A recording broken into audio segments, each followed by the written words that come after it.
I am Priya Patil, Department of Biology. I will be dealing with your zoology portion.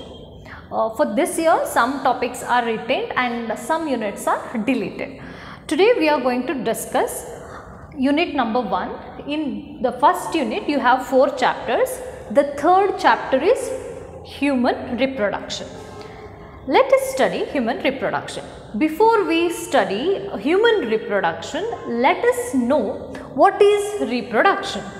Reproduction is a process of, and the process is physiological process. A physiological process in which an organism give rise to or give birth to the young ones of its own kind.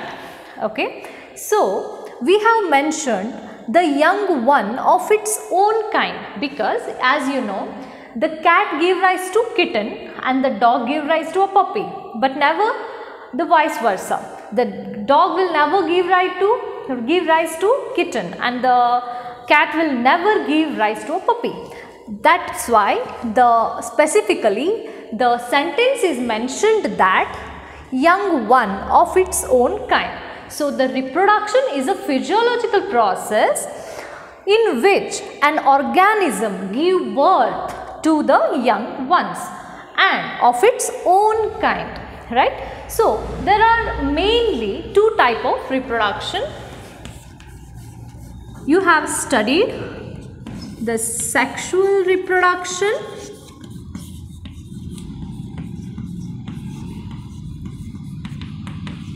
and asexual reproduction. What is mean by sexual reproduction? Sexual reproduction means here the involvement of 2 gametes, that means the male gamete and the female gamete. A young one is produced by the fusion of male gamete and female gamete in case of sexual reproduction. In case of asexual reproduction, there is no involvement of 2 types of gamete, that is male gamete and female gamete. So, this is the major difference between sexual and asexual reproduction. Next, now what is the importance? Okay, what is the importance of reproduction? What if the organisms start reproducing? Then the thing is, if the organisms stop reproduction, then there is no possibility of maintain the race. What if the organism stop reproduction?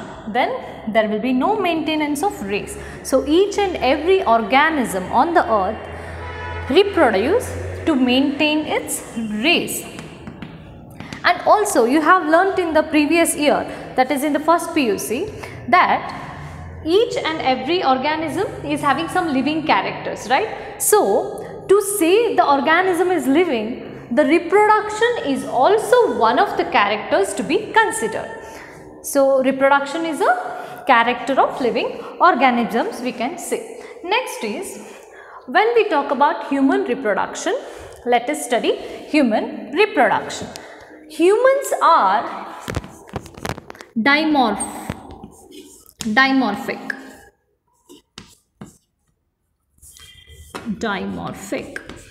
That means the male and the female individuals are can be differentiated, and humans are viviparous. That means the human directly give rise to a completely developed organism. And next is, the type of reproduction in humans is sexual reproduction. So, the human reproduces sexually. All of a sudden, the baby is not delivered. So, there are some phases of reproduction we will study. Phases of reproduction.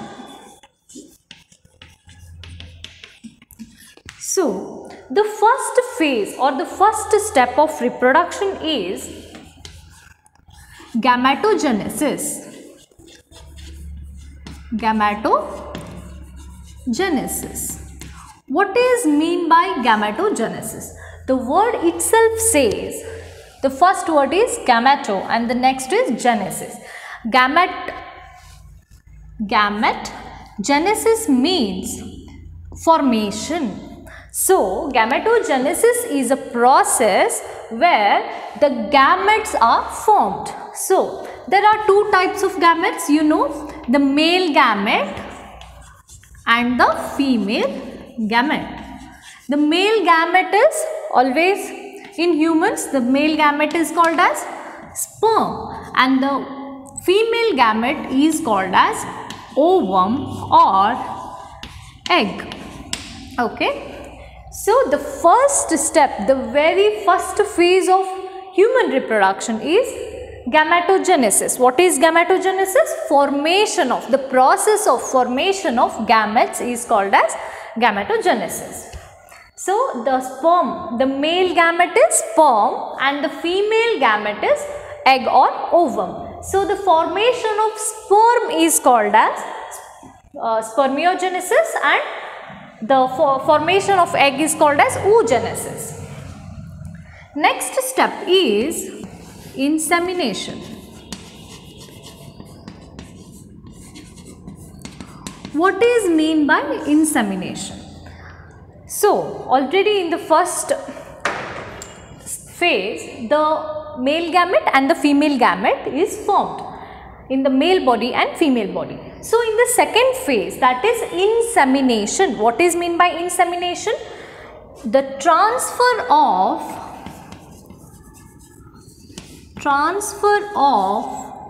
male gamete to the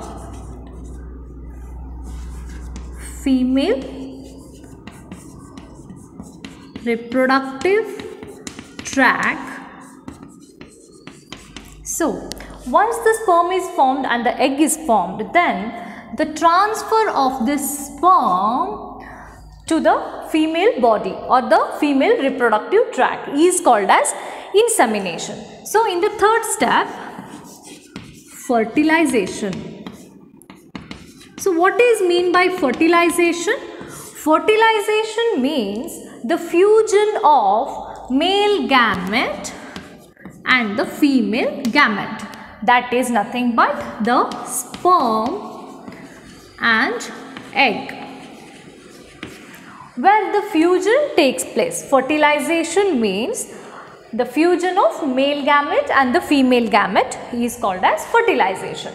Once the fertilization takes place, you need to know always the gametes are haploid. They carry one set of chromosomes. The sperm carry one set of chromosome and the female egg, that is the female gamete, carry another set of chromosomes. So, both N and N is going to form a diploid zygote. Always the gametes are haploid and the zygote formation takes place and the zygote is diploid zygote. Next, the first is gametogenesis, next is insemination and then fertilization. The fourth phase of the reproduction is division, or it is also called as cleavage. Okay. So, that means once the diploid zygote is formed by the fusion of male gamete and the female gamete, what happens? This zygote is going to divide and redivide, and that phase itself is called as division phase or cleavage phase. Next is implantation.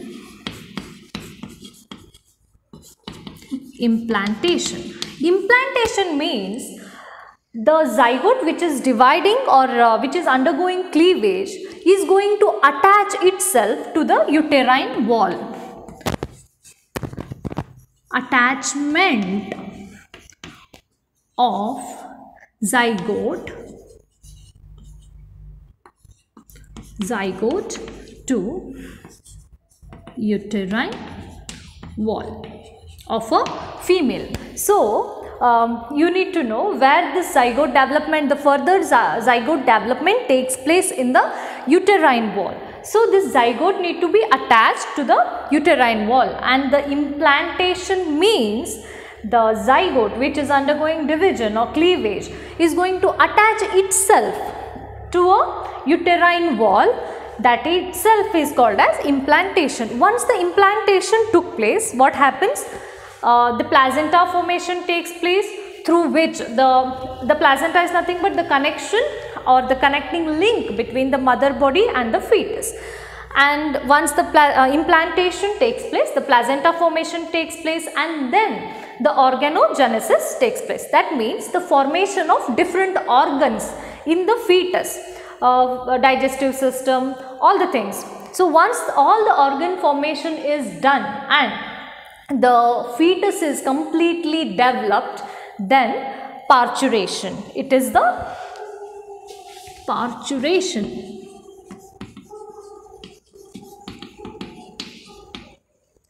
In parturition, the mother gives birth to the young ones, and this step is called as parturition. So, from the fertilization till the parturition, this is called as gestation period. Gestation period. And this gestation period is different for different organism, I mean to say different species. This period is different for different species, and for human it is 280 days or 9 months. Okay. So, there are, let me recall it, phases of reproduction. The first phase is gametogenesis, where the gamete formation takes place, the male gamete and the female gamete. Insemination is a process where the male gamete's sperm is transferred to the female reproductive tract, that is insemination. And next is fertilization. Fertilization is a process where the male gamete fuses with the female gamete and forms a diploid zygote. And next is division, and the formed zygote is going to divide and redivide in the female body, and the dividing zygote attaches itself to the uterine wall, and this step is called as implantation. And once the implantation takes place, placenta formation followed by organogenesis, all the organs in the fetal body takes place. Next is the last is parturition, where a mother give birth to a baby, completely fully developed baby. So from the process of fertilization to parturition, this period is called as gestation period, which differs from one species to another species. So the gestation period of human is 9 months approximately. Here we complete the introduction, where we have discussed the definition of reproduction, types of reproduction, importance of reproduction, and all the phases of reproduction. So in the next class we are going to discuss the male reproductive system.